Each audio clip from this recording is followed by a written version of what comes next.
There's a lot of things that I see today that I think need to be improved in the NFL. We're just coming off of the Super Bowl yesterday. Eagles, Chiefs. Chiefs win 38-35. Great game. Loved it. I don't know one person who watched that game that didn't love it, except for Eagles fans. Doesn't count, but I get it. But I like to watch old football games too. We're talking 90s, right? We're talking like 92 Cowboys. I'm a Raider fan, but I still will absolutely watch 92, 93 Cowboys because they were that fun to watch. They were great. Some Hall of Famers over there in the Great Wall of Dallas. But I noticed some things in old school football that I think don't exist today. And I don't want to do one of those back in my day kind of things, but it is kind of a back in my day kind of thing because I don't think there's enough respect between players anymore. I think there's too much bravado, machismo, and it's real braggadocio. I'm using words that end in O, not to call out Latino people, but it really is just about guys. Like we're guys. We're gonna be men, right? We're gonna be gritty. We're gonna be nasty, dirty. But there's a point where it's like we're still playing football, or they're still playing football. I don't think there should be this, I sacked you, I'm going to stand over you. There used to be this thing where only a few guys had like a sack dance or a touchdown dance or celebration or what have you. And now it just seems as though everyone has something. Not just the starters, not just the perennial all-pro, Pro Bowler guys, but everyone. Like, are you kidding me? This guy who was a 10th round pick,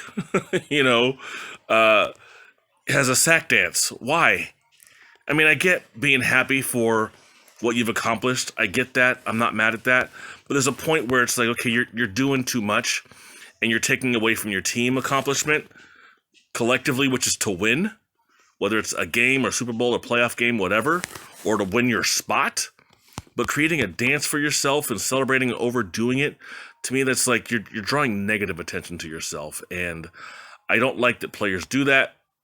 I can't stop them from doing that. But I do see that it just seems to be a whole lot more about individual performance than it is about what the team does. So back in the day, we had the Skins. They had the high five, the jumping high fives. I always thought that was pretty cool. And we had, who was it? Tim Harris used to have a gun, a 6-gun sack dance when he would sack someone. Tim Harris from the Niners and Packers. I think he played for the Eagles too for a little bit. So, there were some guys who were, consistent starters or Pro Bowlers or even future Hall of Famers, or at least legendary players like a Mark Gastineau, a Bo Jackson. And even, I guess I'll throw in Sean Merriman. But if I want to go to the Hall of Fame level, I'll say Junior Seau had a sack dance or a big tackle dance, kind of celebration thing. And that was cool. Neil Smith, not a Hall of Famer, but probably could be one day, had that baseball swing when he would get a sack. So that was kind of cool. But it was sporadic. It was, players here and there. Michael Irvin had his first down celebration, which everyone copies now. Good Lord. But it's like everyone now. It's not just perennial starters and Pro Bowlers.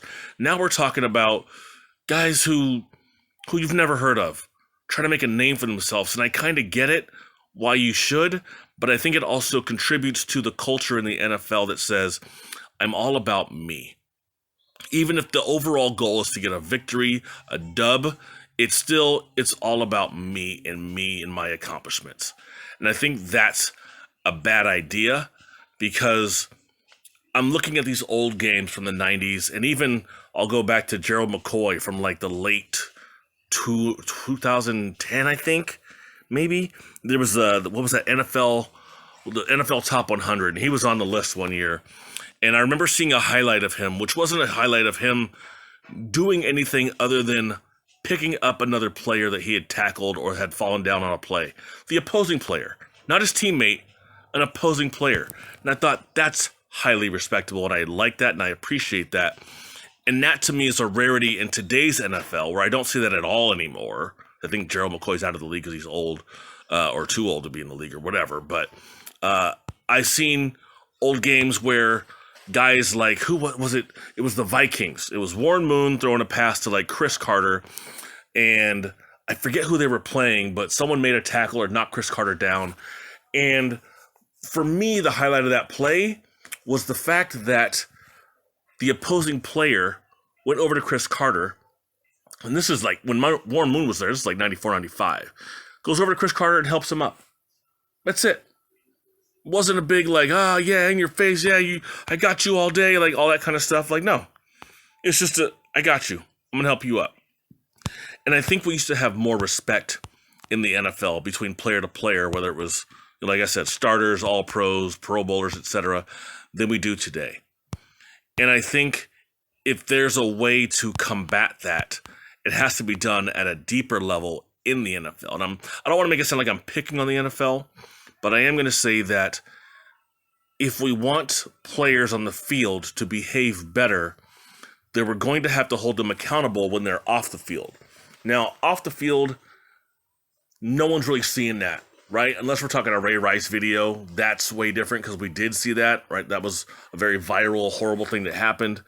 But on the field, they're not, people are seeing that more, and these are obviously not big offenses, but if we want to have more respect between players in the game, we have to have more accountability for players off the field with their kids, their wives, spouses, girlfriends, whomever.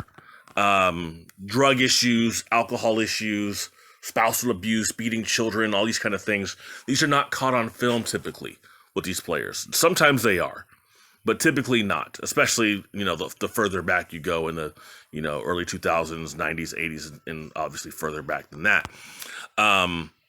And I think about Josh Brown, who was a kicker, and I hope I got the right name, but if I didn't, I feel like an asshole. But I believe it was him on the Giants. And I think it was during a Pro Bowl or a playoff game or something, and he had his family with him. And this dude had been harassing and I think threatening his wife on who was on a different hotel floor than he was. And security had to intervene a few times. It was one of those things where the average human being should have been arrested for that. And I don't think we're holding players accountable enough off the field for major issues such as domestic violence, etc.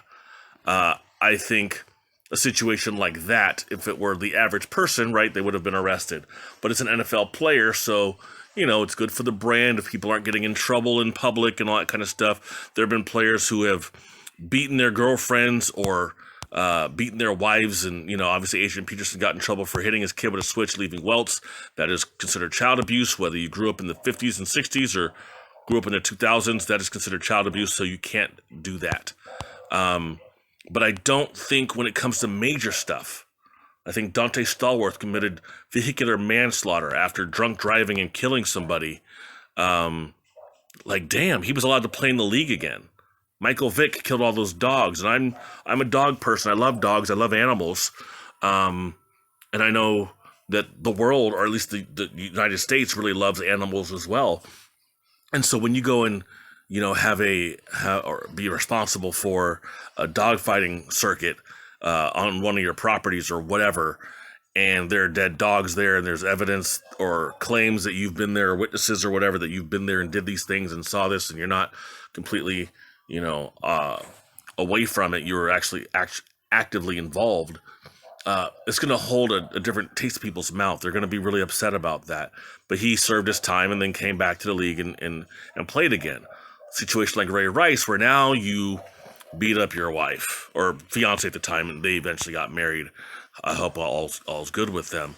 But you beat up your fiance, and it was on camera.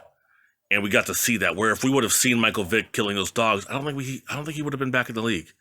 I wholly believe that he would not have been back in the league, because Ray Rice happened after. He didn't go to prison for it. He went to jail, but he didn't go to prison for it. I believe he went to jail, and that was it. I think he went to counseling. Probably, I'm sure he was assigned counseling at least, in community service and things like that. But never played in the league ever again. I think because we had video of it. And I think that's what the difference is here, is that when there's video of something that happens, people are going to hold it to a higher standard than when there isn't video, almost regardless of what the offense is. So, comparing situations like, I think it was a Seahawks player or a Niners player, a D lineman, a white guy who beat up his black girlfriend, beat her up pretty bad. There was another black dude, I think it was a linebacker, I forget, was he a Panther or something like that? Some team in the NFC, and he'd beaten up his girlfriend, and it was caught on camera, on the house camera or whatever, the ring camera or something like that, maybe a hidden camera in the house, because this was not his first time doing this, I believe. So, I don't even know who that guy was. And I think we don't really know who that guy was because it wasn't on TV. You know, it wasn't on TV as much. It didn't go as viral as much as the Ray Rice one. And I think that's part of a problem because we should know his name. We should know her name. I think the kids were home too. I think they were actually in front of or in the same vicinity of the mom when that was happening. So it's like, dude, that's really bad. I'm not saying it's worse than or whatever than the Ray Rice thing, but it's bad. And that guy obviously doesn't play in the NFL anymore, and I don't think he should. I know some people would say, oh, he serves his time, it is what it is, but I think there's certain things where it's like, dude, you really have a problem. And I don't know if just, a little bit of counseling will fix that problem. But I do think there's a culture that exists where we just don't hold people accountable enough, and we should. And if I want to see better performance and behavior and character from people on the field in the game, I think we're going to need to start seeing that from, people being held accountable for their behaviors away from the game, off the field. Remember when Jim Irsay, the owner of the Colts, was caught with like a briefcase of money and a bunch of drugs? Do I need to say allegedly? I don't think that was alleged. I think it actually happened because he was arrested for that. But I think he had to serve time too. I'm not 100% sure. But he had to stay away for a period of time from the team, from games and things like that. I mean, obviously he still owned the team, and I think he still does own the team. But he wasn't dragged through the mud for that. I think he should have been. The same as anyone else who gets drunk and gets a DUI. I mean, Henry Ruggs, he killed somebody, so that's a bit different. But when the owner, who's a hundreds of millionaire or a billionaire, a multi-billionaire, is walking around with drugs and money, are you kidding me?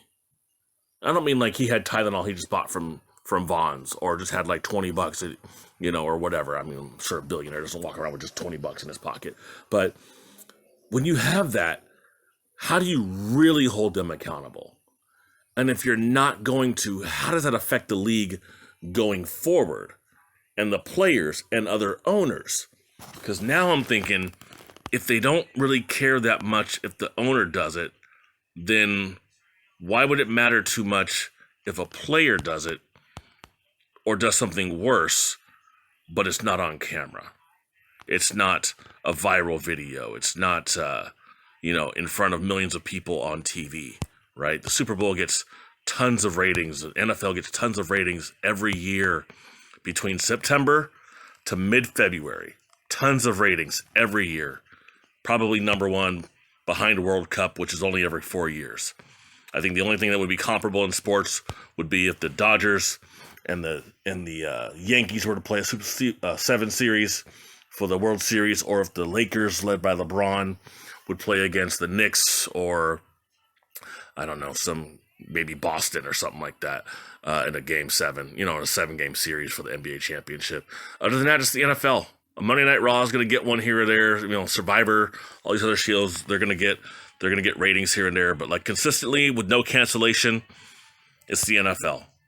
So we got to hold these players to a higher standard, but it has to start with stuff happening off the field as well. And I think people who are doing these things, beating their wives, beating their kids, drugs, alcohol, etc., they got to hold them to a higher standard.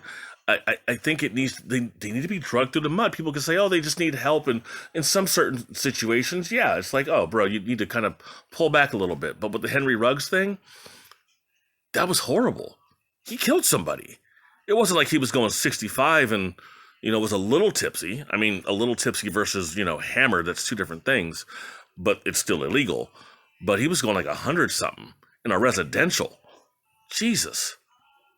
That's egregious. That's not a little problem. That's bro. You need some major help, but you're gonna go do time first. And so, with that being said, I saw this video this morning. It was a reaction video of some dude just sitting there nodding his head the whole time, which is so dumb, so lowbrow, low-hanging fruit. But anyway, this guy's just sitting there nodding his head, agreeing to everything that's happening or whatever. And the game is called NBA or NFL. And the person who was reciting the stats says he was talking to his son, who said, "Dad, let's play a game called NBA or NFL." And the game is, you read off all these statistics of arrests for drug, for DUI, for bankruptcies, for all these kind of different things that you just be like, damn, dude, what's going on with you? You know, or what's going on in this league if you have players who are doing all this kind of stuff. And so they read off this list of like, I don't know, 20, 30 different things, whatever. Maybe I'm exaggerating a little bit, but you get the point. It's a lot of stuff. So you have to guess, well, which league is it? The NBA or the NFL? Which is kind of leading, right? It's almost like both leagues are probably predominantly black. Definitely the NBA. The NFL, not 100% sure, but definitely a lot of black folks playing in the NFL. So it's kind of making you think like black people are irresponsible. So whatever your answer is, you're probably a racist. But the whole point is that it wasn't the NFL or the NBA. It was neither. The answer was Congress, senators, all that stuff. That's who it was. It wasn't all the black players and white players and all that kind of stuff from the league, guys who may have barely graduated college or didn't graduate college and left early. It was men and women who, probably men and women, I don't know if it was just men or just women, but I'm going to assume both, men and women who had a bunch of legal issues and probably had been arrested, you know, like I said, drugs, DUIs, domestic violence, all types of stuff. And I'd like to know how many of them have been popped for child pornography. That's another one that probably was not mentioned, but I wouldn't be surprised at some point if we start looking at senators and congressmen and women who've been popped and had to lose their job or got arrested or whatever for child-related sexual issues or whatever you want to call it. But if that's how our American Congress is handling these issues, why would I expect the NFL or any league to have a higher sense of morale than Congress? These are the people we're electing over and over and over again. The people who make the laws and make the rules and then break them and then hold you accountable for them and then they break them themselves and they get a better lawyer than you and all that shit. But these are the people we're electing every, 2-4 years, whatever it is for Congress. And they're not really being held accountable and responsible. Because this is not random. It wasn't like one or two things here or there. This was a lot. It was consistent. And if it's that consistent, that means it's a deeper problem. But is it a deeper problem just in Congress? Just in the NFL? Or is it possibly deeper in the root of America? Yeah, this whole thing, in my opinion, if you want to see better players on the NFL field with a higher sense of character, if you want to have better men and women in Congress, you're going to have a better culture in America overall. Because I don't think people are really going to care a whole lot until we really start holding these people accountable. I know people love to get into the Republican versus Democrat thing, but it's like, it's deeper than that, man. In my opinion, it's much, much deeper than that. And if we can't start telling these people, like, hey, you can't just be in Congress anymore if you can't behave and you can't keep your nose clean. I don't just mean cocaine, but I mean keep yourself from trouble. Then I don't think we're gonna have a better character for players on the field, off the field, the owners on on the field, off the field, out of the press box, away from the stadium. I don't think we're going to have any of that because we're not doing it where it matters, in my opinion, the most in Congress. I couldn't imagine having any of those charges and being able to hold a job still, especially at a state level. That just seems ridiculous. You know, maybe one DUI or something like that, kind of small, like, okay, well, get some counseling, you know, whatever. But some of these other ones, you beating your wife? Beating your kids? Sounds like a bad idea to have people like that running the country and setting the example for people who become heroes to children in sports and setting the example. It's kind of sad, but I guess that's why I kind of come up with the phrase, "Goddamn America."